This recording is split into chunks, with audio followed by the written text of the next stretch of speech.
Alright,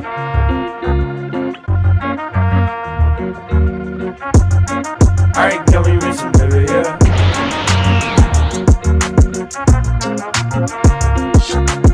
Kisaki Kyoku Kara Nigetai Watashi. Laetitia Dorman, fille d'un duc, est loin d'être ravie d'être fiancée à un prince héritier.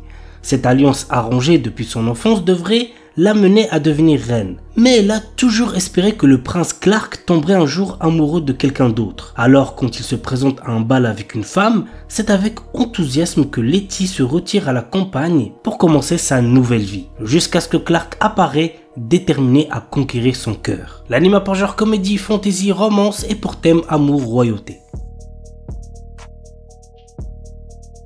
On commence avec un animé assez vieux, il s'agit de Itazura Nakis. Cet animé nous raconte l'histoire de Aira Kotoko, une jeune étudiante pas très douée pour les études et très maladroite. Elle s'est d'ailleurs fait rejeter par Iri Naoki, qui a un QI de 200 et qui est très populaire, dont elle est folle amoureuse. Suite à un tremblement de terre, sa maison s'écroule et elle et son père vont être hébergés par des amis d'enfance de ce dernier, qui se trouvent être les parents de Iri Naoki. Leur cohabitation va être très mouvementée. L'anime a pour genre comédie, drame, romance et pour thème école, famille.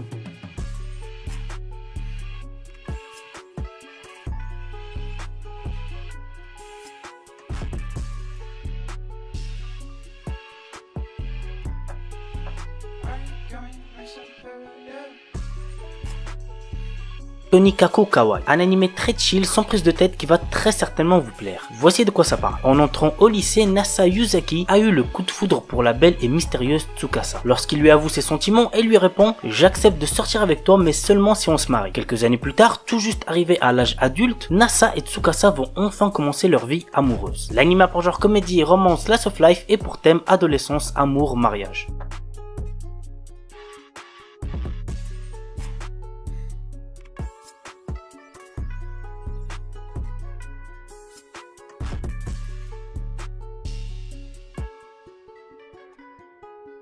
Juliette, je t'aime. L'un des premiers animés que j'ai vu, je me rappelle ça passait sur la chaîne Télé Manga, mais genre vraiment à l'époque. Alors que la vie s'écroule paisiblement à la pension des Mimosas, l'arrivée de la belle Juliette va changer bien des choses. En charge de ce petit établissement, la jeune femme va découvrir des pensionnaires excentriques et adorables. Immédiatement, elle s'attire leur sympathie et conquiert malgré elle le cœur du jeune étudiant Hugo. Amoureux maladroit, il ne sait comment le lui avouer. L'arrivée de nouveaux prétendants compliquera sa démarche. L'anime a pour genre comédie, drame, romance, slice of life et pour thème quotidien triangle amoureux.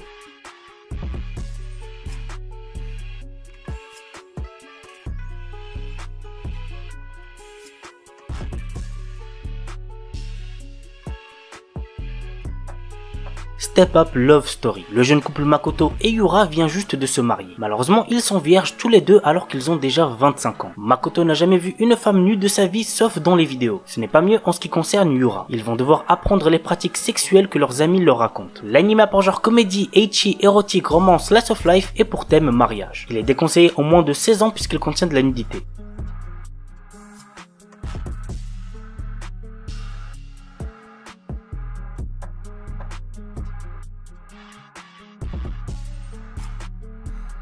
Psychique princesse. Yunxi Qian, la fille aînée du grand conseiller, possède la capacité de voir les esprits depuis qu'elle est toute petite. C'est pourquoi elle a été élevée loin de tout, dans la montagne, car son pouvoir fait peur. Alors qu'elle vient d'avoir 16 ans, elle doit prendre la place de sa jeune sœur et se marier avec le prince Ye. On dit que ce dernier est froid, excentrique et cruel. L'anime a pour genre comédie, historique, romance, surnaturel et pour thème amour, fantôme, mariage.